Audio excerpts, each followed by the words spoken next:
Hi guys, and welcome back to our fourth video. Let's get started. This week we're going to be talking about DNA replication in a prokaryote. How this works generally is replication uses an old strand of DNA as a template to help create a new complementary strand. The resulting double-stranded DNA is half old and half new. In the picture below, the new DNA would be the green arrows, and the old would be the teal strands. So take a moment to pause the video and read through these descriptions of our vocabulary. In our next slide, I'll go through these a bit more, but right now I'm going to point out a couple that aren't on the next slide.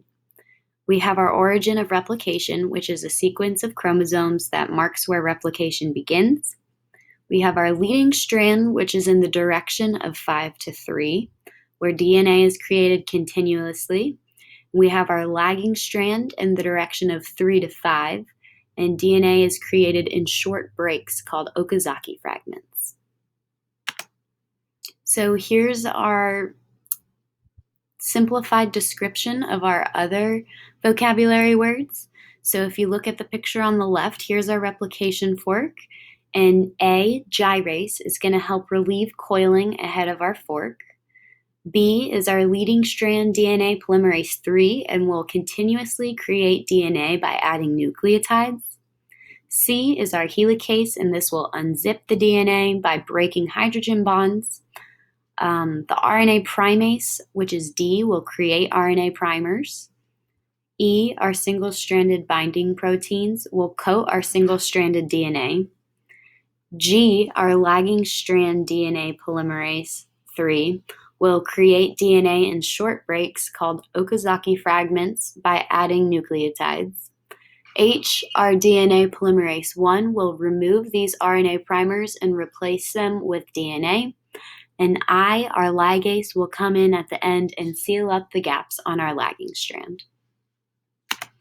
So here we have two pictures to get a better look at how our replication fork will end up elongating. And then we have the question, what would happen if DNA polymerase 1 could no longer perform? Well, as we know, our DNA polymerase 1 works by removing our RNA primers on the lagging strand and replacing these gaps with DNA. If this was non-functional, the primers would be left on the lagging strand and they would not be removed. There would be gaps in the DNA because of this, and I believe that the ligase would get stuck at the RNA primers and not be able to seal the gaps between the nucleotides and the primer on the end. Because of this, the DNA would be non-functional and incomplete. These are my references, and thanks for listening.